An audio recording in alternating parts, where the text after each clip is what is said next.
পারিবারিক শিক্ষা কি জানেন? একেই বলে পারিবারিক শিক্ষা।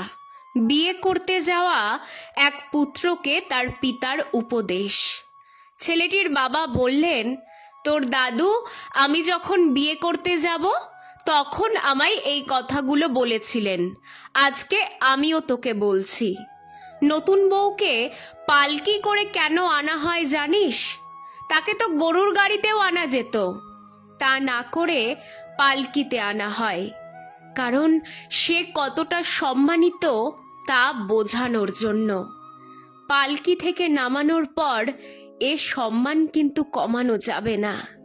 সারা জীবন পালকির সম্মানেই তাকে রাখতে হবে। নতুন বউ পালকিতে উঠে কি করে জানিস? কাঁদে। কেন কাঁদে? শুধু ফেলে আসা আত্মীয় স্বজনদের জন্য তো নয়, নতুন জীবন কেমন হবে সেই ভয়েও সে কাঁদে। তোর চেষ্টা হবে পালকির কান্নায় যেন তার শেষ কান্না হয়। এরপর আর মাত্র দুটো কারণে সে কাঁদবে। একটি হলো মা হওয়ার আনন্দে, আরেকবার কাঁদবে তুই চলে যাওয়ার পর। মাঝখানে যত শোক আসবে তুই তার চোখের জল মুছিয়ে দিবি, তখন তার শোকই হবে তোর শোক। স্ত্রী সবচেয়ে কষ্ট পায় স্বামীর খারাপ ব্যবহারে। দেখ, আমি তো খুবই বদমেজাজি, কিন্তু কেউ বলতে পারবে না আমি তোর মায়ের সামনে কোনোদিনও উঁচু গলায় কথা বলেছি। বিয়ে মানে একটি মেয়ের দায়িত্ব নেওয়া। এটা ঠিকভাবে পালন না করলে সৃষ্টিকর্তার কাছে দায়ী থাকতে হয়। আরেকটি কথা, সব মেয়ের রান্নার হাত ভালো হয় না, কিন্তু সবাই রান্না ভালো করার সর্বোচ্চ চেষ্টা করে। তাই রান্না নিয়ে বউকে কখনো খোঁটা দিবি না।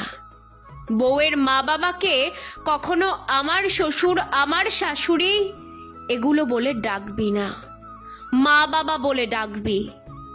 আগের ডাকগুলো কোনো মেয়ে পছন্দ করে না। তুই ওগুলো ডাকলে তোর বউ আমাদের ওভাবেই ডাকবে। তুই ওনাদের সম্মান না করলে সেও আমাদের সম্মান করবে না। এটাই নিয়ম। সৃষ্টিকর্তার পাল্লা সবার জন্য সমান। এক পাল্লায় তুই যা করবি, আরেক পাল্লায় তিনি তাই রেখে দুই পাল্লার ওজন ঠিক রাখেন। পুত্রকে দেওয়া পিতার এই উপদেশগুলো শুনে কি ভালো লাগলো, তাই না? সত্যি, আমাদের সমাজের প্রতিটা বাবা মায়ের মানসিকতা যদি এত সুন্দর হতো, তাহলে কিন্তু আমাদের সমাজের চিত্রটাই বদলে যেত, বলুন।